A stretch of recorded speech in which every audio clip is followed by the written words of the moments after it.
Let's talk a little bit about Sumire and the New Age power. I mean, this girl has the potential to be on the level of a Jinchuriki at the very least. It's very vague, we don't know exactly what kind of power she will have, but there's many opportunities to make her a solid kunoichi, more powerful than anyone we've seen to date. I know a lot of people are going to say, well, that role is reserved for Sarada, and to some degree, yeah, right? She's an Uchiha, she's Sasuke's child, and at some point in the future, she's probably going to unlock the Rinnegan, but they could have introduced Sumire to be competition for her, not only to win over Boruto's heart, but just straight up combat, straight up fighting. I mean, Sumire could be right up there with Sarada, if she indeed does have the power of a Jinchuriki. Now, it's still very early to call because we don't know exactly how much power she can draw from the New Age, and we don't even know how involved the New Age is going to be in her life, because keep in mind, the Gozo Tenno contract is finished. It's no more, and that was a contract that Mark basically allowed her to summon the New Age Beast, as well as utilize the New Age Beast's full potential because it acted as a medium for all of that absorbed chakra. So when you had all of those,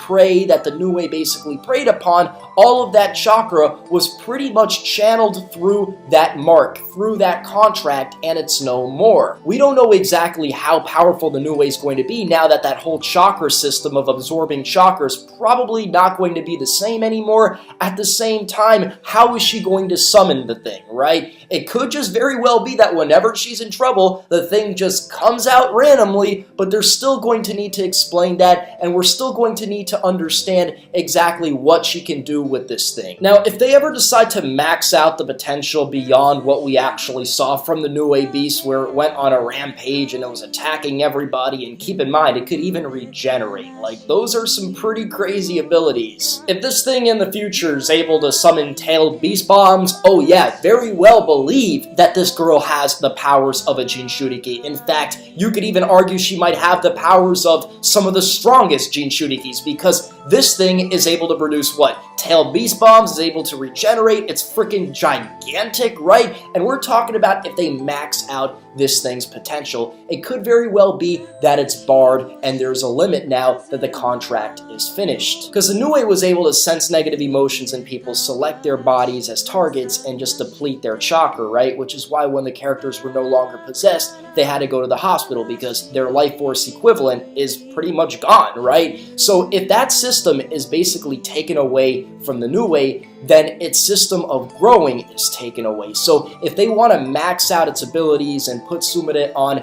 Jinchuriki level and make this thing as strong as the nine-tailed fox, they're going to need to replace that with something else. Like maybe New Age is just able to draw chakra from anybody, and oh my god, that would be so freaking broken if that was the case. If New Age was able to get rid of the negative emotions, specifically part of the whole system, and just be able to prey upon whoever and steal anybody's chakra. You see, that would put Sumire on Jinchuriki level. Then I could see the New Age spitting out tail beast bombs like nothing, being gigantic, like being half the size of the Hidden Leaf Village. Otherwise, it's going to be some weird deformity of, I mean, it's like, what, 3 or 4 species put together? It's pretty much a chimera, right? All I could see happening is Sumire jumps up on the thing, she could ride it around like some pony, and maybe it comes out when she needs it to in like the most dire of circumstances, but it's not going to be something she could spam and abuse. It's not going to be something you're going to pull out in the future Storm games or future Naruto games and basically like,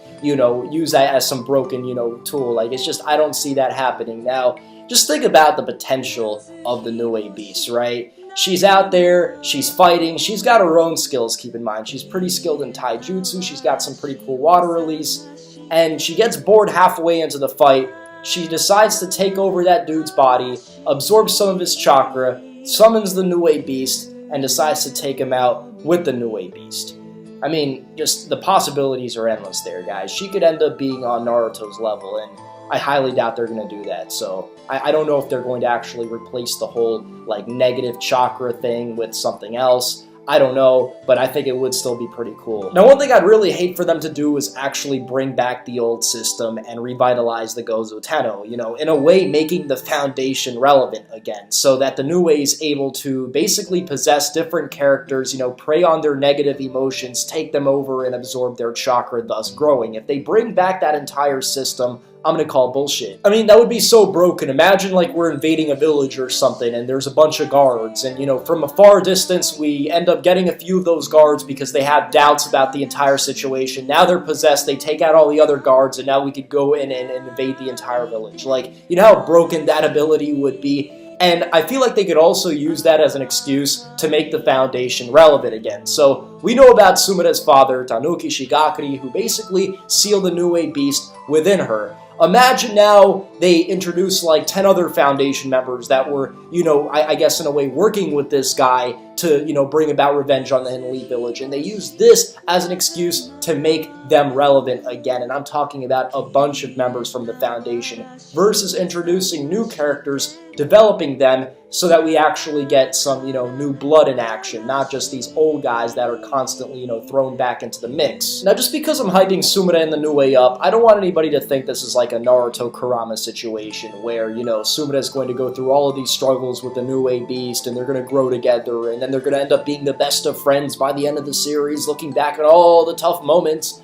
I feel like to a lesser extent they could pull that off, but they can't replace Naruto, not ever, right? I made some jokes that, you know, Sumire could end up being Hinata 2.0. I definitely don't think she is Naruto 2.0. I mean, the Beast is sort of programmed to love Sumire because she didn't really have to prove herself to the Beast, right? Like, the Beast was kind of loyal to her from the start, and the Beast even wanted to sacrifice itself for her. So while Sumire by no means has had an easy existence up until this point, in fact, the nicest memory she has is that memory with her mother and some of the memories in the class academy, right? She was an assassination job, so in a way she had a purpose, whereas Naruto was never really left with a purpose. You know, his parents died and he was just there in the background, right? Nobody really cared about him, and nobody really cared too much about Sumire as well, and she didn't have parents either, so her life is not easy by any stretch of the imagination. You just don't bond with her the same way when you don't see her resolving all of her struggles as they're being thrown on the screen, right? However, I do feel like Sumire has the potential to be an awesome kunoichi with some great power, possibly that of a Jinchuriki's in the future, depending on how relevant they make the New Way, how powerful they make the New Way, and how they list his abilities, what system they use to kind of explain the power that he gets. All in all, tell me what you guys think. Do you think the New Way is not going to really be that relevant? It's just going to be in the background and it's just going to be there to maybe, you know, give some advice to Sumire or come like randomly, like rarely? Or do you actually think that Sumire is going to be a relevant kunoichi in the series and she could possibly rival Sarada Uchiha? And